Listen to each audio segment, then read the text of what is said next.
Les amis, ravi de vous retrouver aujourd'hui pour une nouvelle vidéo et dans cette vidéo on va parler du mercato estival qui commence pas mal à s'embraser. On va revenir un peu sur des officialisations, également sur des rumeurs en 5 points sur le mercato. Donc on va un peu résumer tout ça pour que vous ayez accès à un contenu informatif avec aussi pas mal de sources intéressantes. Je mettrai un peu tout ça en images sur des screens, mais voilà, comme ça au moins vous êtes mis au courant de ce qui peut se passer sur le mercato dans une vidéo assez courte de 7-8 minutes pour que vous ayez un peu une vision d'ensemble sur le mercato. On va commencer par évoquer une première officialisation, c'est Leroy Sané qui signe du côté de Galatasaray. Le joueur allemand arrive libre du côté de la Turquie. Il jouera néanmoins la Coupe du Monde des clubs avec le Bayern puisque son contrat expire le 30 juin 2025. Donc c'est assez décevant quand même globalement de voir Leroy Sané, qui est un joueur que j'adore à la base, signé du côté de Galatasaray à seulement 29 ans pour un joueur sur qui on avait mis beaucoup de potentiel au début de sa carrière. Il avait été excellent lorsqu'il était à Manchester City où il était un peu remplaçant de luxe, jeune prospect du côté de la première ligue. Il avait montré de très belles choses dans le championnat anglais, mais je trouve que son retour en Allemagne du côté du Bayern, il a été un peu prématuré. Peut-être qu'il aurait continué, il aurait dû continuer à s'éterniser un peu dans le système Guardiola. Ça lui aurait peut-être permis de remporter la Ligue des Champions, parce qu'au final, cette année, il a remporté ni la Ligue des Champions avec le Bayern, puisqu'il est arrivé l'année d'après, ni la Ligue des Champions avec Manchester City, puisqu'il est parti 2 ans avant la victoire des Sky Blues en 2023 dans la Coupe aux grandes oreilles. Donc la carrière de Leroy Sané, elle est globalement décevante. C'est un joueur qui avait connu aussi une blessure au genou qui l'avait un peu ralenti au début de sa carrière, mais malheureusement il n'aura jamais su s'imposer en Bavière clairement en tant que titulaire à 100%. Et puis derrière, il a été éclipsé par l'avènement de Jamal Musiala, puis celui de Michael Olise à son poste cette saison, et c'est assez décevant, même si du côté de Galatasaray, il va avoir une équipe très compétitive autour de lui qui va disputer la Ligue des Champions directement. Il n'y aura pas de barrage pour le club turc cette année dans la Coupe aux grandes oreilles, donc il aura accès à la Ligue des Champions directement, mais c'est assez décevant, même si encore une fois il va percevoir un énorme salaire. On parle de 11 millions d'euros net par an. On parle aussi d'un effectif compétitif qui va disputer la Ligue des Champions directement avec beaucoup de ferveur dans les stades. Il faut aussi réhabiliter le championnat turc, même si encore une fois c'est décevant de voir un joueur avec ce potentiel là au départ se retrouver en Turquie à 29 ans. C'est pas un championnat majeur, on parle quand même des 5 grands championnats majeurs. La Turquie n'en fait pas partie, donc c'est assez décevant là aussi, même s'il peut envisager de disputer la Coupe du Monde avec l'Allemagne tout en évoluant à Galatasaray en fin de saison prochaine. On parle maintenant de Thomas Frank, le coach danois de 51 ans qui arrive du côté de Tottenham. Les Spurs avaient licencié leur entraîneur Ange Postecoglou après cette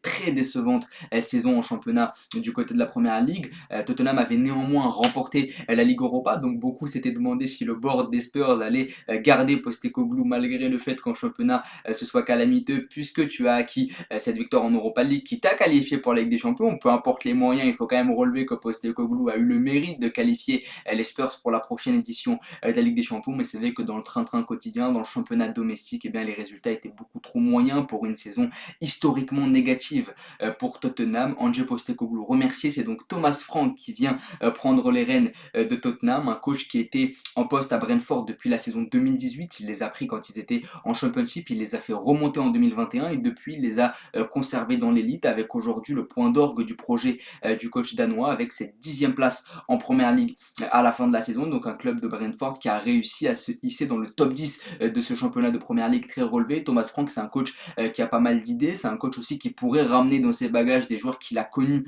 du côté de Brentford. Je pense à Mbomo, je pense à Wissa, je pense que c'est des joueurs qui pourraient signer du côté de Tottenham grâce à l'influence qu'a pu avoir Thomas Frank sur eux lorsqu'ils étaient du côté des Bees, et je trouve que c'est une prise très intéressante. Encore une fois, il faut remettre les choses dans le contexte. Thomas Frank signe à Tottenham parce que déjà c'est un club qui a beaucoup plus de moyens, c'est un club qui peut constituer une forme de progression sur le long terme. Même si Brentford a réalisé un meilleur classement que Tottenham, ça reste toujours mieux de travailler à Tottenham parce qu'en termes de prestige c'est supérieur, et Tottenham enregistre donc l'arrivée d'un jeune coach qui a pas mal d'idées, qui s'est éternisé dans la première ligue sur les 3-4 dernières saisons, et je pense que c'est très intéressant là aussi. Et Thomas Frank disputera son premier match officiel sur le banc de Tottenham, ce sera face au Paris Saint-Germain en mi-août prochain dans le cadre de la Super Coupe d'Europe, puisque ça opposera le vainqueur de la Ligue des Champions, le PSG, et le vainqueur de la Ligue Europa, donc en l'occurrence Tottenham. Même si encore une fois j'ai une réticence sur la capacité de Thomas Frank à pouvoir gérer les matchs de Ligue des Champions et sa capacité à reconstruire cet effectif de Tottenham, parce que du côté de Brentford le travail était totalement différent. Il y avait moins de pression, déjà t'étais pas dans la capitale, t'étais pas à Londres, et surtout t'avais pas cet effectif où ça va être très médiatisé. Tu vas devoir tout reconstruire avec beaucoup de gens qui vont scruter ce que tu vas faire, donc là aussi ça risque d'être un peu compliqué pour lui, même si encore une fois, je me fais pas de soucis parce que c'est un coach qui a montré pas mal de qualité du côté de Brentford. On parle maintenant de deux rumeurs et ça concerne Arsenal avec Sesko et Zubimendi qui devraient dans un package de 130 millions d'euros signé du côté des Gunners. On l'a vu, la principale limite d'Arsenal cette saison, ça a été encore une fois cette incapacité à marquer avec pas mal de blessures aussi devant. Jesus Havertz ont longtemps été absent, a dû repositionner Mikel Merino au poste de faux neuf et forcément tu as fait pas le figure lorsque tu t'es retrouvé face à une équipe du PSG qui avait énormément d'armes offensives sur la demi-finale de Ligue des Champions. Pareil en première ligue où tu as été en concurrence très peu de temps avec Liverpool, mais Liverpool s'est dégagé parce que Mohamed Salah est un buteur absolument exceptionnel qui est capable de finir les actions. Là où à Arsenal, tu pouvais manquer un peu de ce tueur. Donc on pense à Sesko qui a réalisé une très belle saison du côté de Leipzig, qui avait fait un très bel Euro avec la Slovénie, qui avait aussi revalorisé un peu ses qualités sur le marché du mercato et donc on parle de l'arrivée de Sesko mais on parle aussi de l'arrivée de Martin Zubimendi, le milieu de terrain de la Real Sociedad qui a marqué un but lors de la finale de la Ligue des Nations dimanche dernier en marge d'Espagne-Portugal, joueur de grande qualité, numéro 6 qui pourrait suppléer le départ de Jorginho du côté de Flamengo, le milieu de terrain italo-brésilien qui était plutôt vieillissant. On parle aussi d'un potentiel départ de Thomas Partey, donc là aussi ça permet à Arsenal de revigorer un peu son milieu de terrain avec le départ déjà officiel de Jorginho, le potentiel départ de Thomas Partey, puis ça pourrait permettre à Declan Rice, qui a montré de très belles choses en Ligue des Champions, à un poste un peu plus haut sur le terrain, ça pourrait permettre à l'international anglais de monter d'un cran pour venir permettre à Zubimendi de créer le jeu depuis très bas sur le terrain, et je trouve que c'est une prise très intéressante. Alors 130 millions d'euros, donc on partirait sur deux joueurs qui vaudraient l'un peut-être 70 millions et l'autre 60, donc on parle quand même de sommes assez onéreuses, mais on est quand même sur le marché de la première ligue, les clubs anglais sont capables de débourser pas mal d'argent, donc voilà, là aussi je trouve que c'est deux prises de grande qualité. On parle de deux jeunes joueurs qui ont montré de belles choses dans des clubs que l'on considère comme tremplin,